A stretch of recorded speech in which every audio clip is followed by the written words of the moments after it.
వీక్షకులందరికీ నమస్కారం. 2047 వికసిత్ భారత్ అంటే 2047 నాటికి అభివృద్ధి చెందిన భారతదేశం దిశగా భారత్ అడుగులు వేస్తాం.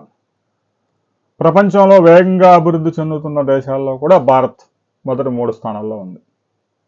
ప్రపంచ జీడిపిలో కూడా భారత్ 17% షేర్ కలిగి ఉంది.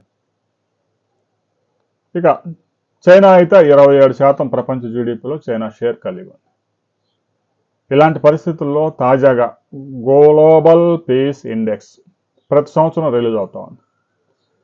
ఏ దేశంలో నివాసానికి అనుకూలంగా ఉంది, ప్రశాంతమైన వాతావరణం ఉంది, అక్కడ హాయిగా ప్రజలు జీవిస్తూ ఉన్నారు సంతోషంగా అనేది ఈ ఇండెక్స్. భారతదేశం ర్యాంక్ మాత్రం ఏమాత్రం మెరుగుపడలేదు. ప్రపంచంలో 172 దేశాలు భారత్ ర్యాంకు 127వ స్థానంలో ఉంది. అంటే భారత్లో కన్నా కూడా 126 దేశాల్లో మెరుగైన జీవనం లభిస్తూ ఉంది అనేది దీని సారాంశం. ఎప్పటిలాగానే ఐస్లాండ్ ఫస్ట్ ప్లేస్లోకి వచ్చింది. ప్రశాంతంగా జీవించడానికి అనువైన వాతావరణం. ఇక్కడ భారతదేశంలో లేచిన దగ్గర నుంచి ఎలాంటి పరిస్థితులు ఉన్నాయో మనందరికీ తెలుసు. అందుకే 127వ స్థానం నుంచి భారతదేశం ఏమాత్రం మెరుగుపడడం లేదు. తాజా నివేదిక ప్రకారం ప్రపంచంలోని సురక్షిత దేశాల జాబితాలో గత ఏడాది 115 స్థానంలో ఉంటే అది 127వ స్థానానికి ఎగబాకింది. అంటే దేశంలో అభివృద్ధి వేగం అయ్యే కొద్దీ క్రైమ్ రేటు పెరిగిపోతా ఉంది. దీంతో భారతదేశం యొక్క స్థాయి మరింత దిగజారు.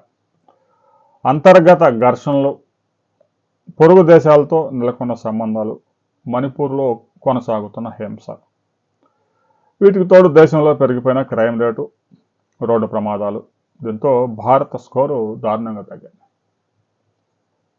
రోడ్డు ప్రమాదాల గురించి మనం ప్రత్యేకంగా మరో వీడియోలో తెలుసుకున్నాం. ఎందుకంటే ప్రతి సంవత్సరం ఎన్ని వేల మంది ప్రాణాలు కోల్పోతున్నారో చూస్తే కంటికి కనిపించని ఎంత డిజాస్టర్ జరుగుతూ ఉందో మనకు అర్థం చేసుకోవచ్చు. ప్రతిరోజు రోడ్డు ప్రమాదాల్లో 487 మంది మన దేశంలోనే చనిపోతూ ఉన్నారు. క్షతగాత్రులు అయితే దానికి రెట్టింపు. దానికి సంబంధించి మరో వీడియోలో తెలుసుకున్నాం. భారతదేశంలో హ్యాపీనెస్ ఇండెక్స్ విషయంలో కూడా భారత్ దిగజారిపోతా ఉంది. జనాభా విపరీతంగా పెరిగిపోవడం, రకరకాల మతాలు లెగిసిన కాంచి ఒకటే మైకులు గోల, రోదా, జీవనం అస్తవ్యస్తంగా తయారవుతా ఉంది. దీనిపై మీరు కూడా ప్రతి ఒక్కరూ మీ యొక్క అభిప్రాయాలు కామెంట్ చేయండి. మౌలిక సదుపాయాల విషయంలో భారత్ ఇప్పటికే ఇంకా సాధించాల్సింది చాలా మిగిలే ఉంది. ఇప్పటికే 80 కోట్ల మందికి సురక్షిత తాగునీరు కూడా అందుబాటులో లేదు. ఇలాంటి పరిస్థితుల్లో భారత ర్యాంకు మెరుగుపడుతుంది అని మనం ఆశించగలమా అనే దానికి సంబంధించి ప్రతి ఒక్కరు మీ అభిప్రాయాలు కామెంట్ చేయండి.